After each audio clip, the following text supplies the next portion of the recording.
erityyppistä teatteria kuin esimerkiksi toi Tuntematon potilas. Sen takia mä oon kyllä hirveän ilahtunut, että koska se on hyvin,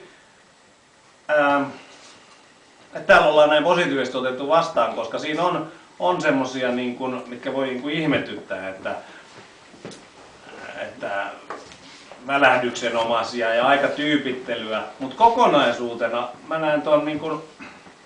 munhun se semmosena, niin kuin tämä Parkkinen jostain mä luin itse sanoa, että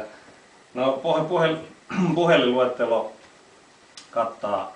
niin kuin koko elämän ja tämä on suuresti sanottu, mutta tietyllä tavalla kun se siihen liittää sen, niin kuin mulle tuli mieleen nämä pelikortit, nämä hullunkuriset perheet. Kaikki on joskus nähnyt niitä, niin siellä oli nämä perhepohattaja,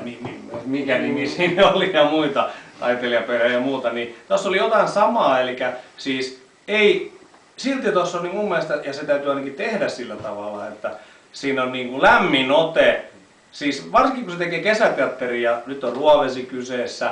niin ei tässä lähdetä pilkkaamaan ketään, vaan jos jokaista meitä niin kuin katsoo vähän tarkemmin ja pikkusen, ei tarvitse paljonkaan karikoida, niin kyllähän meitä kaikkia saa nauraa, jos ymmärrätte mitä mä tarkoitan, että meissä on kaikessa niin kuin lämmöllä voi nauraa. Ja sitä mä näen tuossa puhelinluettelossa hirveästi, että se on niin kuin hyvän mielen näytelmä.